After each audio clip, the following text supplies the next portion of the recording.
آج کل بہت زیادہ آپ ایک لفظ سنتے ہیں، سول سوسائٹی۔ سول سوسائٹی نے یہ کیا، سول سوسائٹی وہ کہتی ہے، سول سوسائٹی کا مظاہرہ ہے۔ کیا آپ جانتے ہیں کہ سول سوسائٹی سے مراد کیا ہے؟ چلیں سمجھ لیں۔ سول سوسائٹی کی اگر تعریف کو آپ گوگل کریں گے تو آپ کو وہ بتائے گا کہ جو سماجی مسائل اور لوگوں کے حقوق کے لیے غیر سیاسی، non political, not for profit, غیر معاشی این جی اوز، گروپس اور ادارے یا افراد جو فلاحی کام کرتے ہیں وہ سب سول سوسائٹی ہیں، اور یہ سماجی مسائل اور حقوق کے تحفظ کے لیے کام کرتے ہیں، تو انہیں یہ سول سوسائٹی کہتے ہیں۔ کیا پاکستانی معاشرے میں اور حالات میں یہ تعریف درست ہے؟ ویسٹ میں، مغربی معاشروں میں جو سول سوسائٹی کی مختلف تاریخی ادوار کے حساب سے الگ الگ تعریفیں ہوتی رہی ہیں، لیکن کیا آج پاکستان میں سول سوسائٹی کی یہی تعریف ہے جو آپ کو گوگل پہ نظر آئے گی؟ ایسا نہیں ہے۔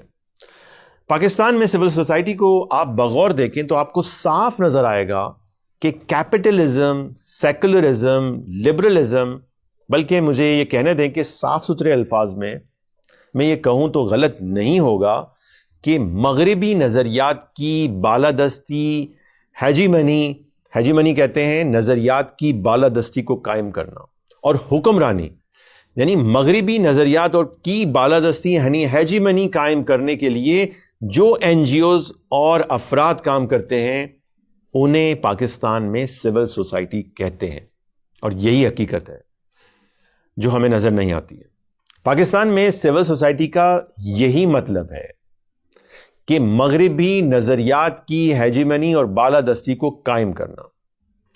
یہ تو ہو گئی وہ سول سوسائٹی جو آپ کو اکثر موم بتیاں جلاتے ہوئے، احتجاج کرتے ہوئے نظر آتی ہے، لیکن یہ صرف نہیں ہے یہیں تک، یہ اس سے بہت زیادہ کام کرتی ہیں، اور وہ کام لوگوں کو، عوام کو زیادہ تر نظر نہیں آتے۔ مغربی نظریات کی روشنی میں سیکولر قانون سازی کے لیے راہ ہموار کرنا ان کا سب سے بڑا ہدف ہے۔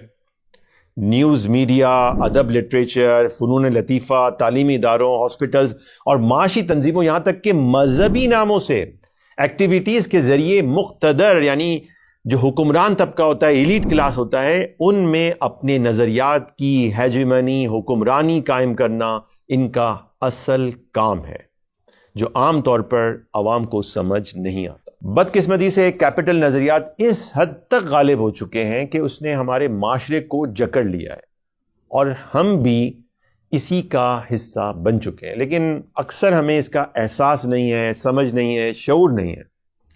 اب اس بات کو سمجھیں کہ کیپٹلسٹ معاشرت یعنی کہ سرمایہ دارانہ سوسائٹی معاشرت کو سول سوسائٹی کہتے ہیں۔ سول سوسائٹی مذہبی معاشرت یعنی ریلیجس سوسائٹی کی بالکل ضد ہے۔ اب سوال ہے کہ معاشرہ کیا ہوتا ہے؟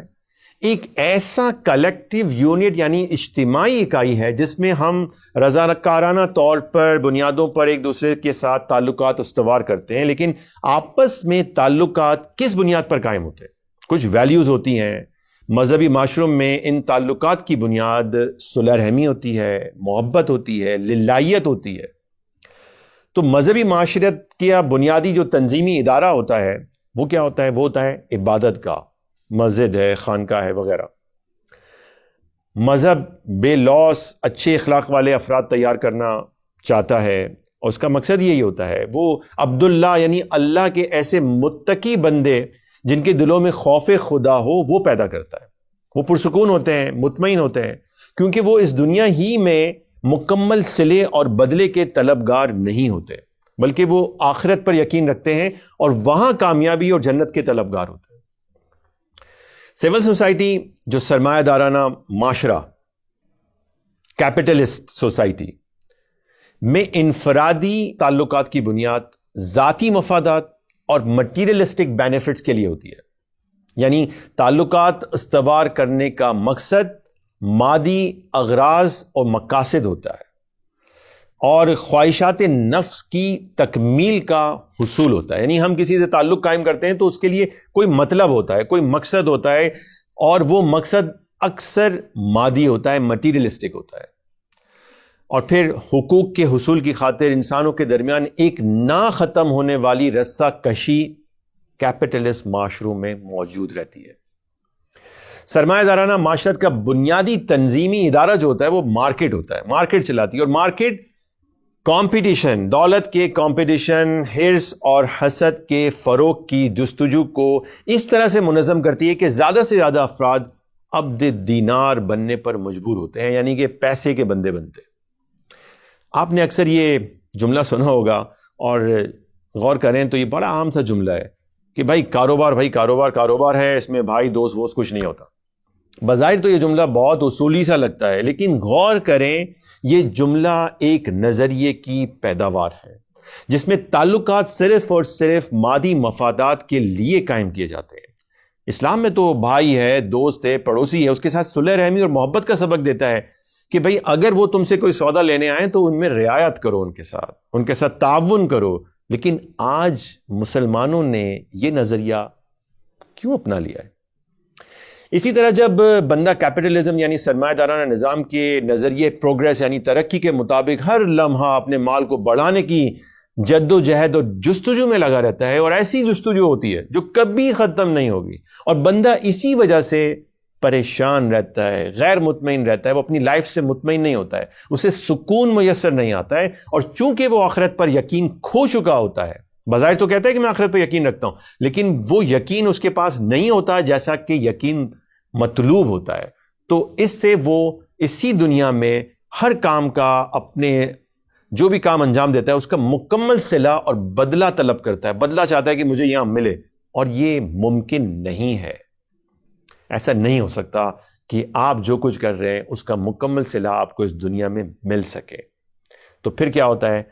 ایک بے سکونی ہوتی ہے، بے اطمینانی ہوتی ہے۔